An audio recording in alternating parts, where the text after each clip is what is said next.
अरे बार बार बाथरूम जा रहा है, चैन नहीं है क्या? भैया चैन है लेकिन खुलता ही नहीं है।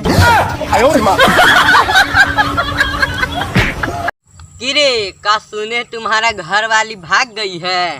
बात साला के तोरा एहन बात कहलक? गांव के लोग सब दूसरा से मिले गेलक कि साला भाई से। ये हमार चाचा है, सारबा कलोल है, लाख करे फॉलो करो।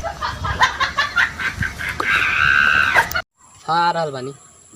दूर बूढ़ हमरा ई ना अच्छा लगे छो, जब हम दोस्त मिले ले तो तू हाय जान करे लगे छे, ई सब अच्छा बात ना। का भाई? अरे कॉलेज से बतियाबे ना तो हम तोरा जरे ना आबू, हम दोनों दोस्त उधर चल जाबे घूमे। अच्छा ठीक, कॉलेज ना बतिया भाई। तो नंबर हमरा दे दे।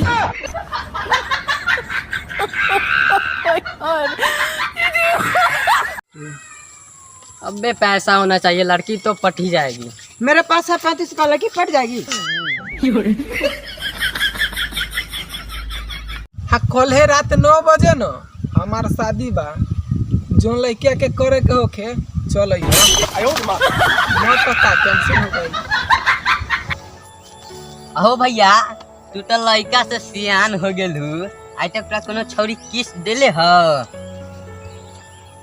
हाँ रे, हम मुजफ्फरपुर से सीतामढ़ी आवत रहनी, बस में हमरा एगो सुंदर लड़की मिलले,